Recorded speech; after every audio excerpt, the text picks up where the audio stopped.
So this is a video that I've kind of wanted to do in a while, and I actually did talk about doing it. It's just I constantly forgot about it. I generally just kept forgetting about this video, and I wanted to do it. I really did want to do it.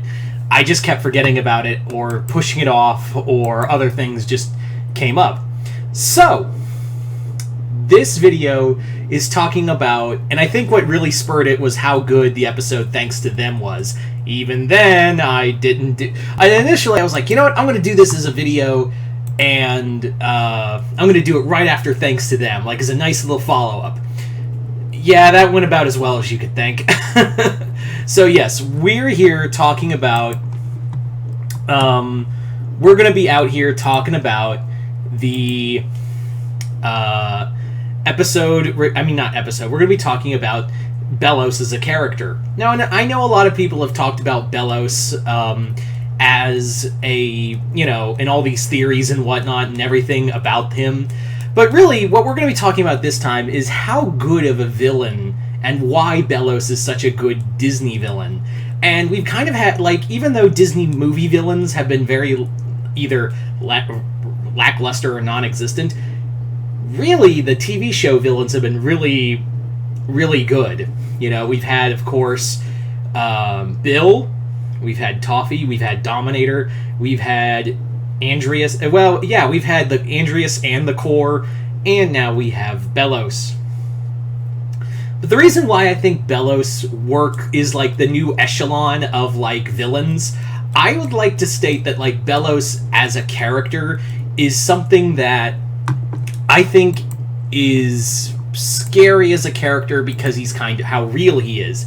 The best way to describe Belos is that it's so much in comparison to how we see, another Disney villain, and that's Frollo. In that, he uses this power of beliefs and our own conscience, and our own morals, and twist them into words that can be pretty violent. And that's something that's, and also it leads to people when no one has anything to believe in, or a certain sect of people want something to believe in, then they go to the first extreme, and we kind of see that in real life now, don't we? And yeah, Belos is very much the embodiment of that, of taking this kind of religion and kind of either creating it or twisting it around and just kind of molding it into something inhuman, just something completely, completely awful, just something completely terrifying. And it is a, fascinating look into that. It is a very fascinating look into that kind of look, because you often do get villains who are, they can use their words to just kind of manipulate people into working for them, but rarely so often do you see a villain that's out to destroy his own, followers. It's all one giant ploy to just to absolutely nuke followers left and right. It's just a giant ploy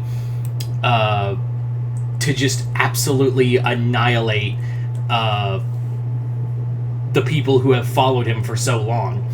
And I kind of like that. I really do like that this is a story of a villain who has, for lack of a better word, been, built up as from the shadows, and then he comes out into the light and we see more about him, and the more we learn about him, the more terrifying he really becomes. The more, just raw and dangerous and just downright villainous he becomes.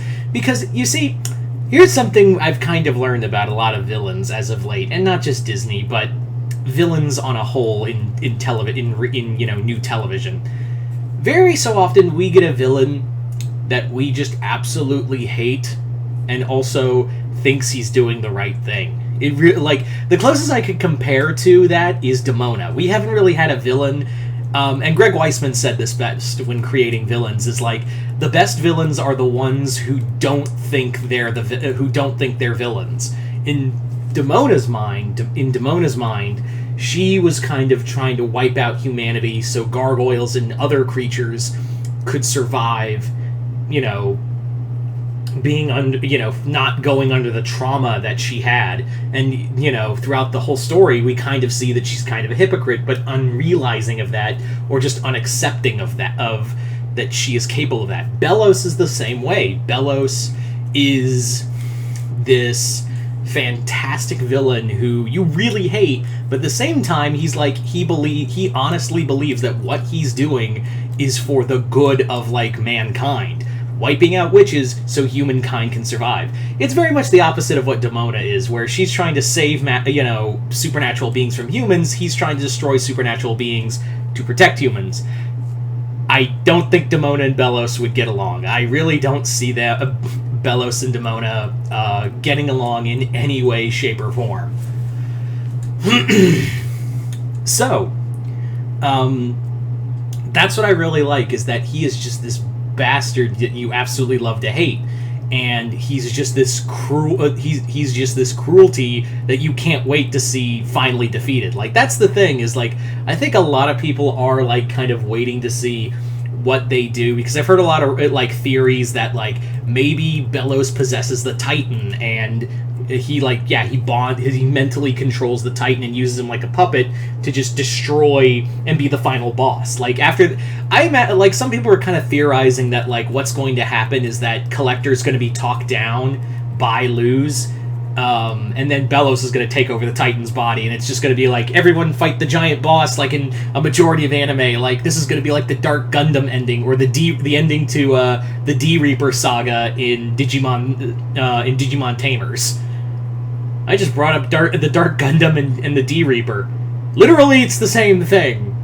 Like, it's literally the same. It's like the whole idea of all the characters coming together to fight this big villain. I kind of imagine... And also, we all know Dana Terrence watches a shit ton of anime, so it would stand to reason that maybe she does that here. Now, the other thing is that... And this is what sets Belos apart, and I think... for a majority, I think this really works, is that Belos' actions are completely irredeemable. Why does that work? Because I am very tired of redeemable villains.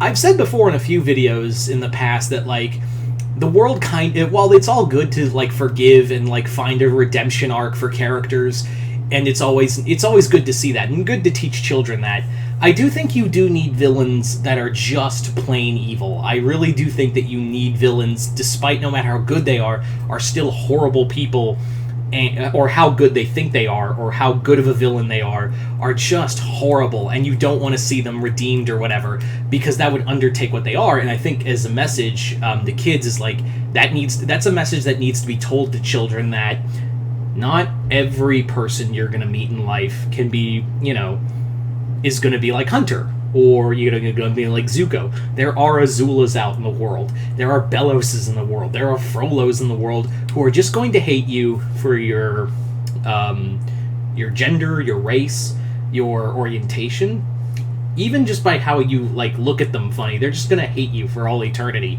And I think that's kind of the big message that I like about this, is that Belos is the embodiment of that. Like, he just hates you because you exist. If you're a witch, that is. And even then, even if you're a human, he probably has an elitism kind of thing going on. Just saying.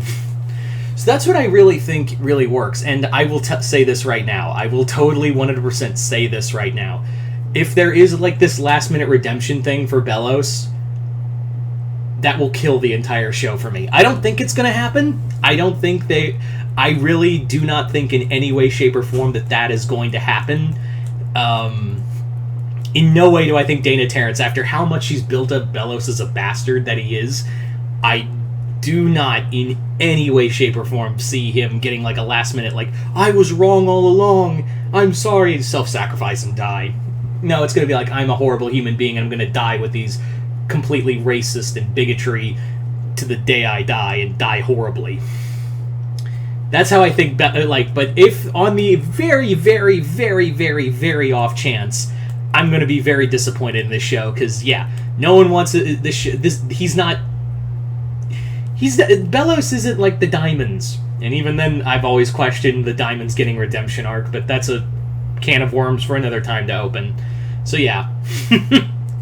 Anyway, So there you go, guys. I just wanted to do a video just talking about, because I've been really impressed with Belos, and with the show coming to an end, I was like, hey, I'm going to do this video I said I was going to do at the end of Season 2, or towards the end of Season 2, and I've been putting it off, and even after Thanks to Them had been out for a while, I was like, I still haven't done it yet, so now I finally do.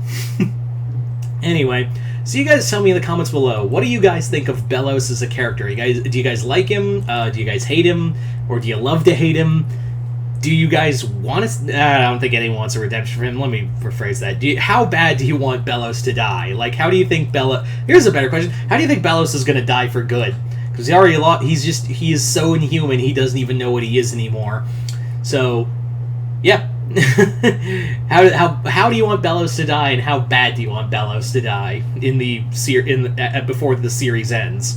Just comment below, let me know, and as always, if you haven't already, hit the link below, head on over to my Patreon for exclusive content, and if you hit the 4th tier, you guys can send me requests for videos to do here on YouTube.